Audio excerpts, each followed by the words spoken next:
On November 2004, purported psychic Sylvia Brown told the mother of kidnapping victim Amanda Berry, who had disappeared 19 months earlier.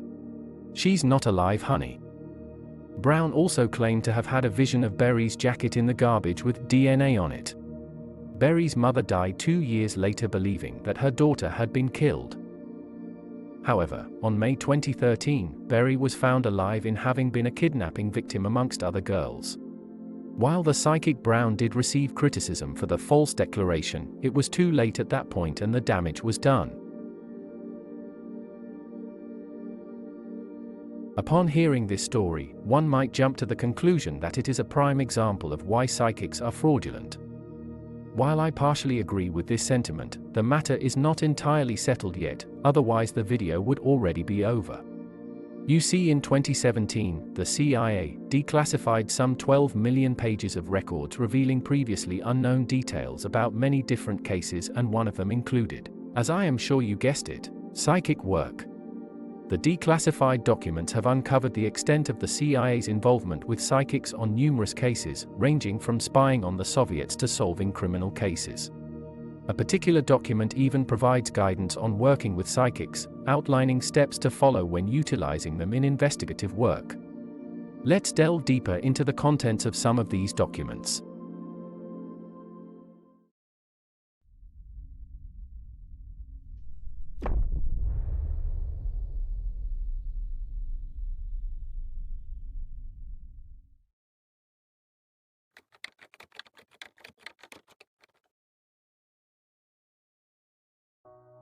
The initial internal document released by the CIA describes how they have had to provide guidance on how to deal with psychics for law enforcement due to numerous articles in national and local newspapers. The first page contains an internal study done by the CIA on agencies that have used psychics in the past. This was done to assess the accuracy of psychics in detective work. One of the results states that 8 of the officers said that the psychic provided them with otherwise unknown information which was helpful to the case. In 3 of these cases, missing bodies were discovered in areas described by the psychic. The following section describes when detectives should contact a psychic, explaining: the investigator might develop a theory about the case and ignore important clues that could be highlighted by a psychic. It also goes on stating, in cases with a large number of suspects, the psychic could help the investigator concentrate on more likely suspects early in the investigation.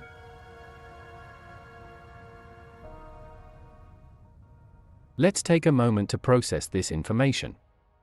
How many instances were there where a psychic helped identify a criminal? What if they were wrong? Consider being found guilty of a crime based on the testimony of a psychic. The notion that investigators have used psychics to narrow down a pool of suspects is mind-blowing, and if you're anything like me, it may be difficult to wrap your head around. Let's proceed with reading the remaining part of this document.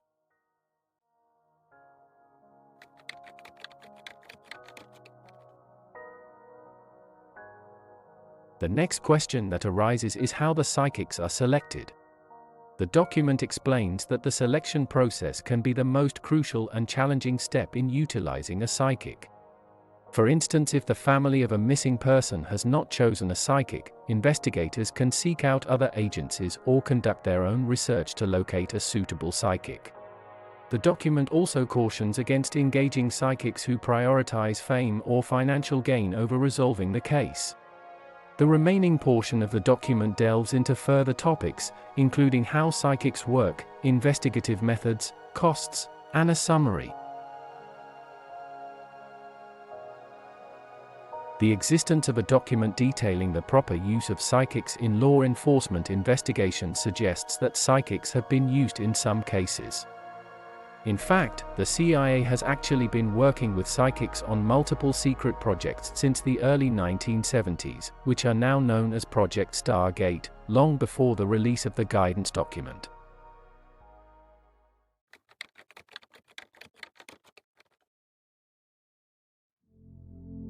The roots of Project Stargate go back to 1972, when a classified report made waves within the US military and intelligence communities by claiming that the Soviet Union was pouring money into research involving ESP or extrasensory perception, and psychokinesis, which is the ability to move objects with the mind, for espionage purposes. In response, the CIA began funding its own top-secret research, headquartered at the Stanford Research Institute in Menlo Park, California.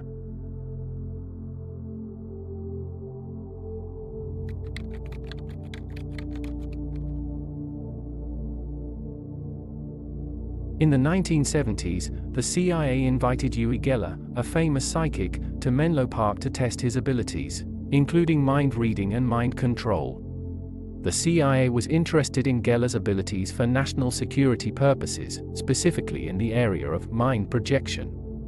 Geller participated in classified psychokinesis tests at a lab in Livermore, California, where advanced weapons technologies were being developed.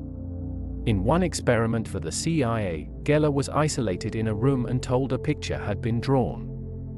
He then drew a picture of a square with diagonals drawn, which you can see on the right in comparison to the picture that the CIA had on the left.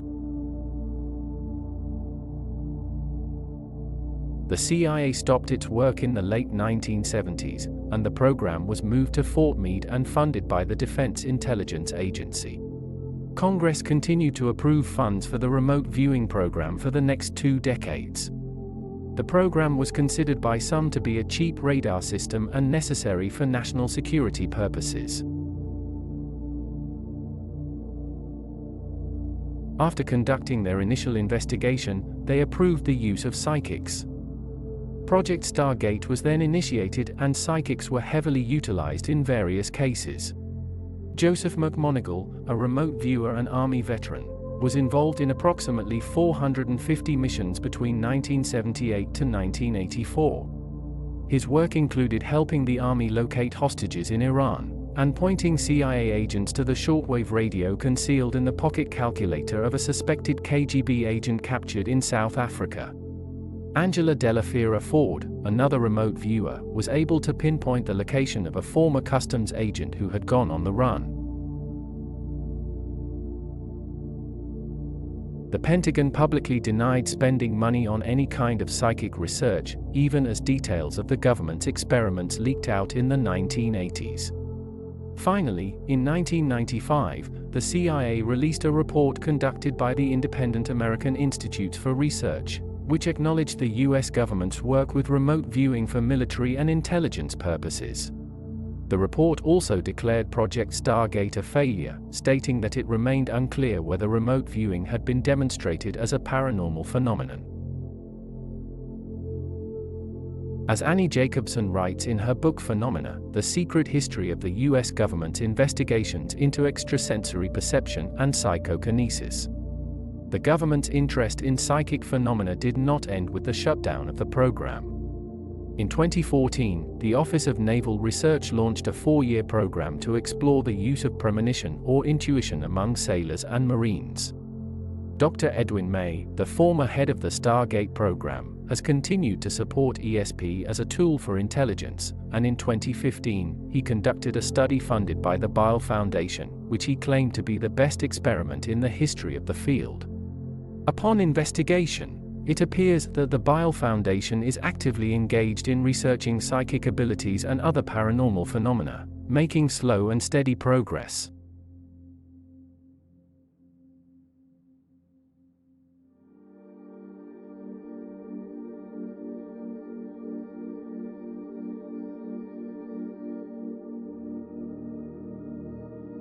This information provides only a glimpse into what is known about the government's involvement with psychic programs.